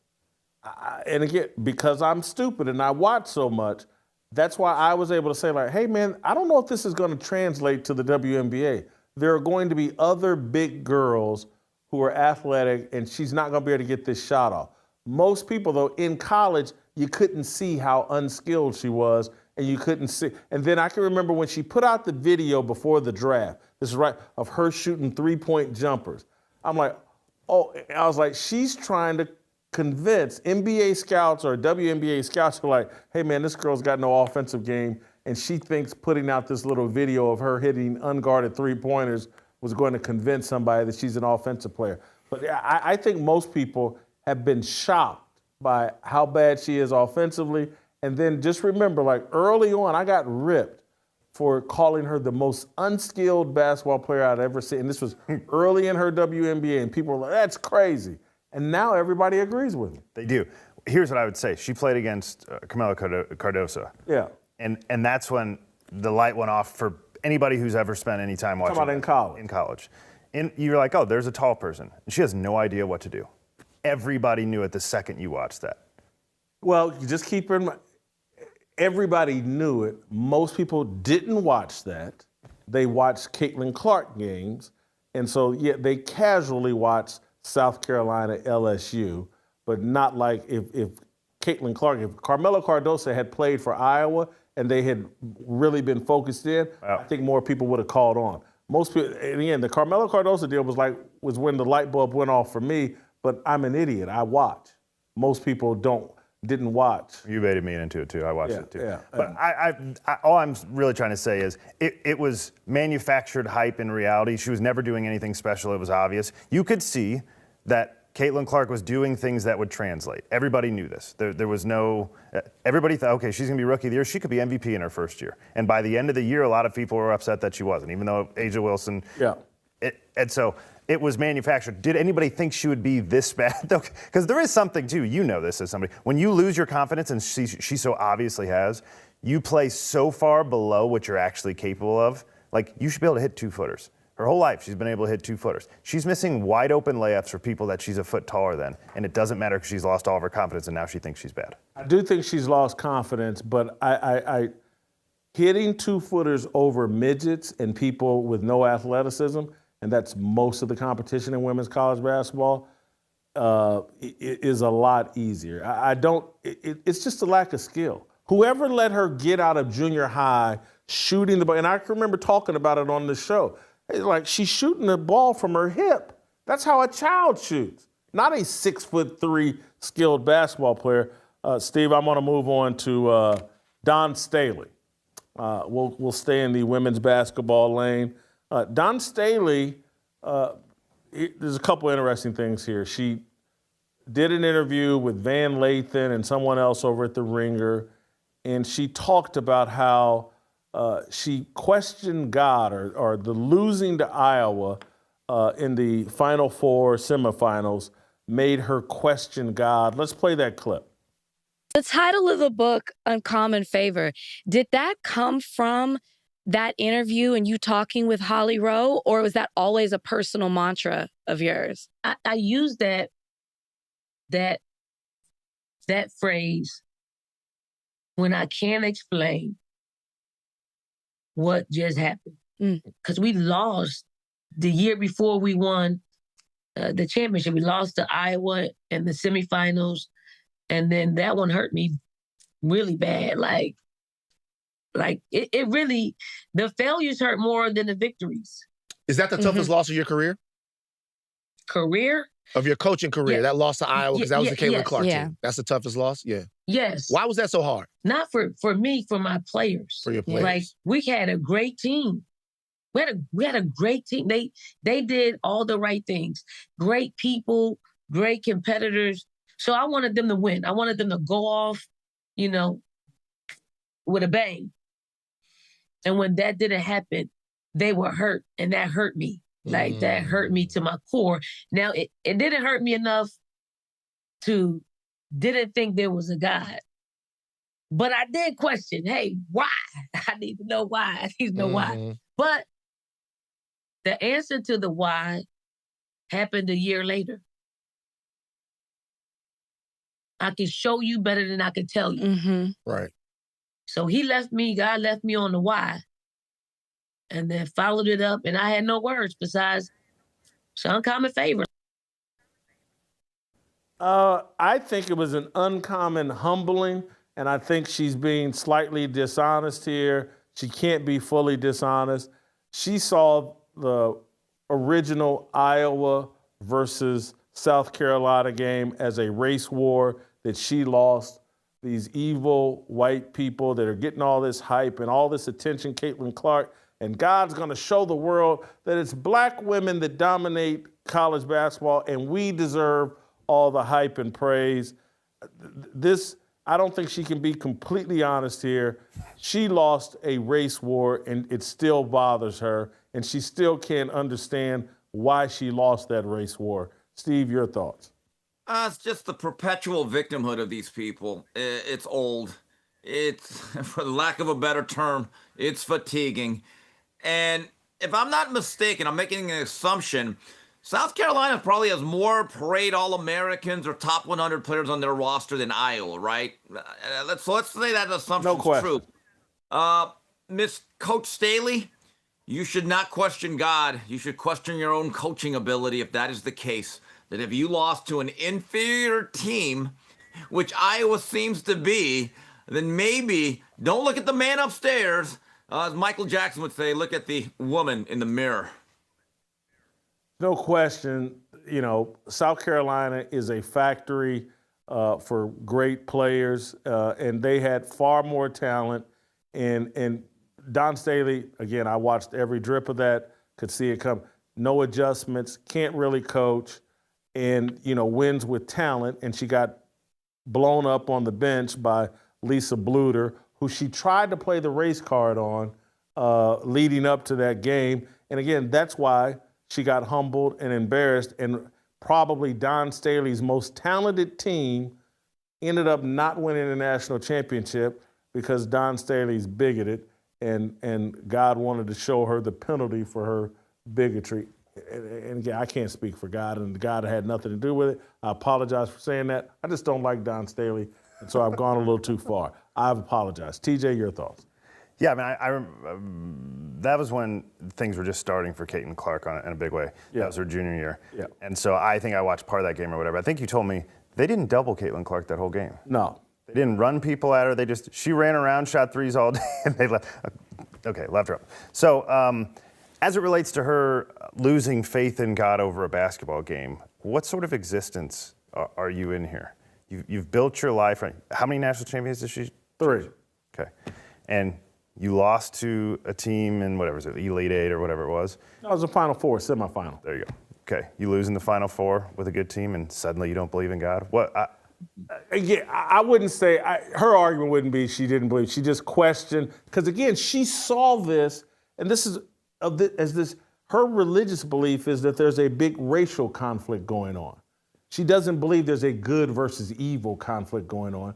She thinks there's a racial conflict, and she wrapped her team and herself in this racial conflict. She thinks Team Black is better than Team White, and that Team Black was going to prevail. And so her whole understanding of religious faith just got blown up. So she thought this was the 1980 Olympics. This was us versus Russia, and we had to. I would go. She thought it was, I don't know. Western Texas against Kentucky. Yes. They're she thought UTEP she was versus the Black Kentucky. Bear. Yes. Donna Haskins. Yes. Give me a break. Yes. That is. And God's gonna help you win this race war by winning a basketball game. Yes. And and so here's the punchline to all of this. The WNBA is benefiting from this influx of Caitlin Clark fans watching the games. And so what do? What does CBS Sports do? Hey, we want a tip-off show, and we're going to make Dawn Staley and Renee Montgomery as the personalities on this tip-off show. We know how Dawn Staley feels about Caitlin Clark and her fans. We know how Renee Montgomery feels about Caitlin Clark and her fans. Renee Montgomery called out Caitlin Clark fans for being racist towards Angel Reese. These are the people that the WNBA and CBS are like, hey, they'd be perfect for the tip-off show. We got this influx of Caitlin Clark and women's basketball fans, and we want to have our tip-off show built around 2 women that have a problem with Caitlin Clark and her fans. Could you be any dumber than the WNBA and CBS, Steve? No, but I think this is all intentional, and I'm going to repeat something I've said many times. The whole culture of the WNBA, which extends beyond the players and coaches, I'm talking about the media members, the podcasters, some of the alternate media, many of the fans, and the social media sphere. It's the most unlikable culture by far of any sport. That, along with the quality of play, I believe, contributes to the lack of interest and downright animus certain people have, or many people have in America, towards women's basketball and specifically the WNBA. Well, I mean, Steve's 100% right. The TV partners are in on it. The WNBA is in on it. The NBA has to be in on it because they're funding the whole thing to create the group of most unlikable people in America. And I mean that. They spit in the face of everyone that tries to like them over and over. Hey, I'm new here. What's this all about? Shut up, you white idiot. Go back. You're the one who's destroying our sport, as though the sport existed at all before Caitlin Clark brought any of these fans. How about, I don't want to make excuses, but just as a possibility, Kathy Engelbert, commissioner of the WNBA, Adam Silver, commissioner of the NBA, whoever's head is Sean McManus doesn't run CBS Sports. I can't remember who replaced him, but whoever does run CBS Sports. What if they're just afraid of the Dawn Staleys and the black women that will call you racist and the players that will call you racist if you don't show a little animus towards Caitlin Clark? What if the decision makers are held hostage by their fear of the angry black Karen women? Steve? Well, they probably are. They need to get over it. I think the rest of America needs to boycott, make this the biggest boycott since the Birmingham thing with the buses. I was actually asked on a show, is it proper that Caitlin Clark fans will only watch Caitlin Clark? And my viewpoint is, well, given the circumstances involved, that a lot of people hate Caitlin Clark because she's white, yes, I think the Caitlin Clark fans are actually justified in boycotting every single other aspect of the WNBA to a point of not watching a single minute of any game till she actually comes back on the court.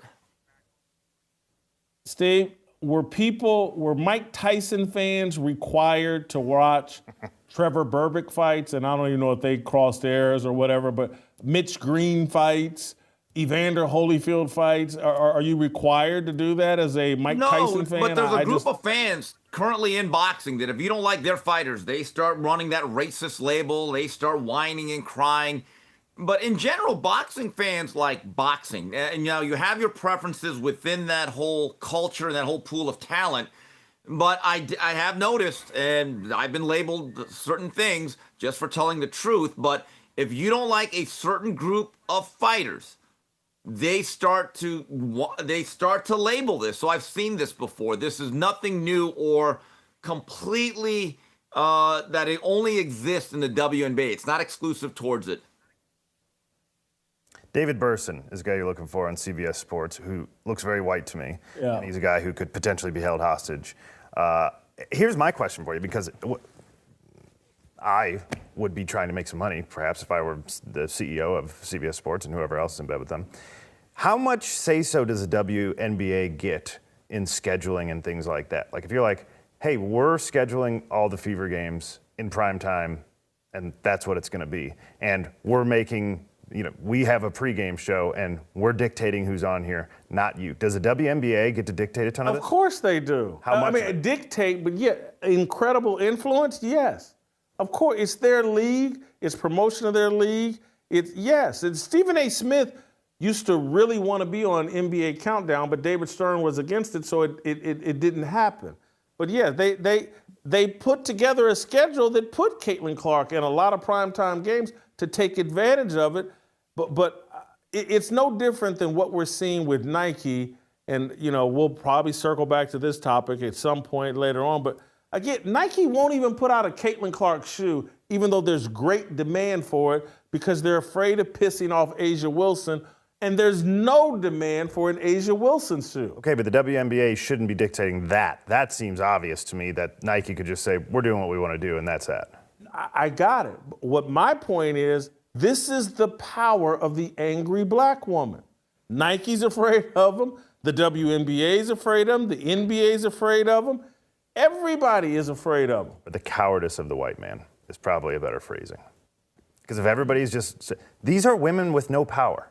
How can you be afraid of an angry black woman with absolutely no power? What are you going to do? You have no money. Some power. Huh? She's got some power. She's only got the power you've given her. That goes to all women. Seriously. Because when the SHIT hits the fan, someone comes over here and invades this country. Watch everybody get real traditional. Yeah. He's a feminist in war. Yeah. Anyway, I got one last deal, Steve. Shedeur Sanders has been nominated for the OTA Hall of Fame. I don't know if you're aware of this, but RGIII has made the official announcement. He's watched the highlight clips of Shedeur Sanders in OTAs, and he said when you watch all the clips of Shedeur Sanders, you see why his tape said he was a first-round draft pick quarterback. He plays with NFL timing and rhythm, reads with his feet, plays ahead of the defense, has more than enough arm strength, and he knows how to layer the ball. We keep seeing updates virtually every day on Shedeur Sanders and what he's doing in OTAs, and it's all incredible. He's a first ballot OTA Hall of Famer. What is RG3 doing here other than kissing up to Deion? Well, he's pandering, and again, he wants to go back to that all-important, all-inclusive cookout. But look, when I watch a boxer, you know, they all look good shadow boxing. They all look good on the heavy bag. They all look good on the mitt. You know when they don't look good all the time is when someone's hitting them back. And to his comment, looking at these clips, you know what didn't look like a first-round draft choice to most teams? His actual game tape at Colorado. I'm absolutely flabbergasted that a guy that played in the National Football League, who understands the position in theory, right, had various amounts of success, does not understand everything looks good against air. I mean, the reality is, Jason, in these situations, the ball should literally hit the ground maybe twice a practice at most. At most. So to be fair, it's not like they're excluding the incompletions. Situations like this, if you're a competent quarterback, to even just be a backup at this level, that ball will never be incompleted for the most part. So, again, we know what RG3 is doing. He's trying to get back into the good graces of the community. Can you discern anything from OTAs? You can, I guess. You actually can. Here's what you can discern. You can figure out really quickly who's not going to make it. You just still have no idea who is going to make it. That is all you can figure out for rookies during OTAs. If you get a group of guys who can't pick up the playbook, and particularly a quarterback, right? Can you figure out what this system is? Do you know where to go with the ball, depending on the coverage you have, depending on the fake blitz that we just sent? Can you get your hot reads out? Can you take charge? Can you get people lined up? And we've only given you this playbook a week ago with a whole bunch of guys who also have no idea what they're doing. Can you take charge and give yourself a chance? If you can do that, now we know you're not disqualified. If you can't do that, you just got to go home now. That's all OTAs are for. Steve, I want to tap into your boxing insight with a football analogy. You know, I as it relates to Shedeur, and we won't find this out till he's actually playing in real games and they get into real practices.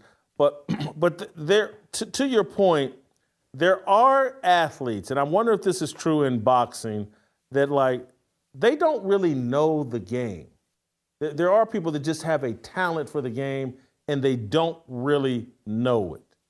And that's where, and again, I know Deion will be offended by me suggesting this about Shedeur, but when I watch him hold the ball and run around, and to me, he never came off like a guy that really knew the game and just lacked self-awareness. Is that ever true in boxing where someone has all the talent, but they just don't know boxing, and it ends up showing up once they get in a fight? Well, are there idiot savants in every sport and every field of life? Yeah. There's been some brilliant boxers who can't really explain what they do. They just do it. And then a lot of them become trainers, and it turns out they were not fundamentally sound in their own right, and they cannot actually teach the sport. And then you put a mic behind them thinking they're going to be the greatest color commentator of all time. And guess what? Either they're not good broadcasters or they simply can't explain the game. Now, the key for Shedeur, and I'm actually going to be very, very fascinated by this, and I'll admit it, I will make it a point to watch a lot, if not all, of the Browns' preseason games, because even in the preseason level, I would like to see how he operates a huddle, how he comes to the line, does he set protections, how does he read a defense, and can he do all the things that he didn't do in college? Number one, get the ball off in less than 2.5 seconds. To me, I know you're going to hate to hear this, or maybe you're glad, Shedeur Sanders is the most fascinating player of the NFL preseason. I will be glued to my set watching this. I'll be honest about it, and I think it's going to be fascinating discussions.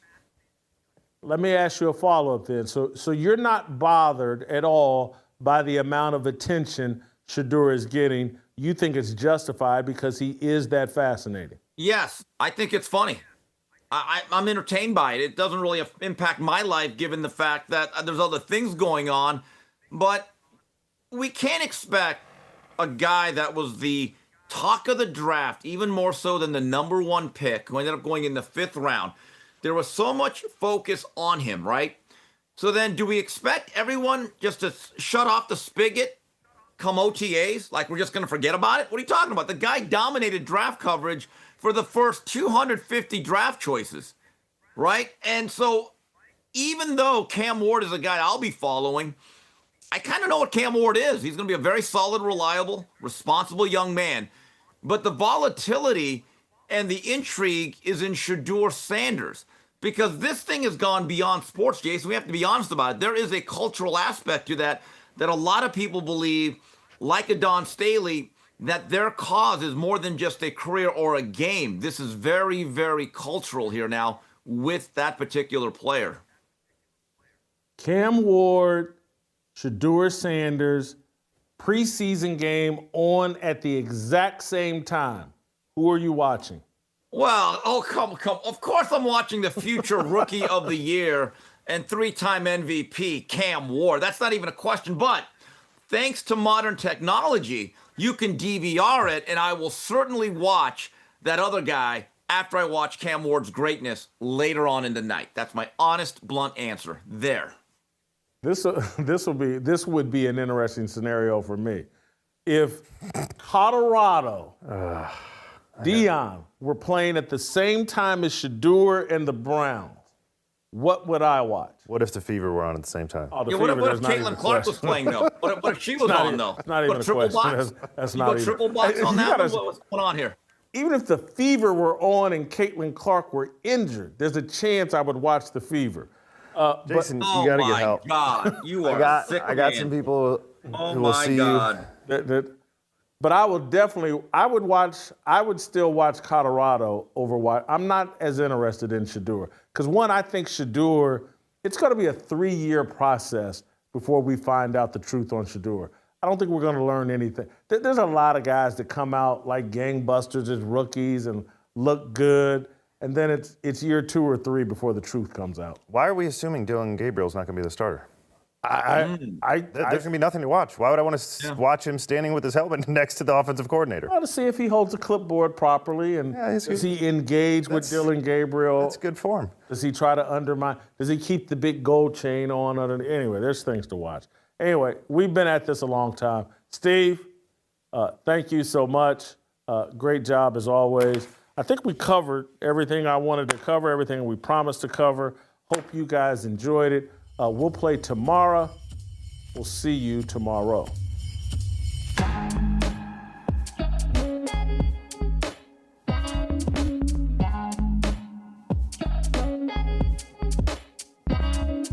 Waiting for the countdown, coming off the breakdown, standing in line for freedom. Looking for a breakout, feeling like a standoff, nothing in life like freedom. Came in like a fighter, striking like a ladder, making all these moves for freedom. I want freedom. No negotiation, my system, no relation. We all just wanna have freedom. Sitting on a corner, never been alone. I'm breaking my back for freedom. Blessed, we are living, get back. We are receiving, all deceiving. We all wanna be free. We want freedom. I just want, I wanna be. I just want, I wanna be. I just want, I wanna be. I just want.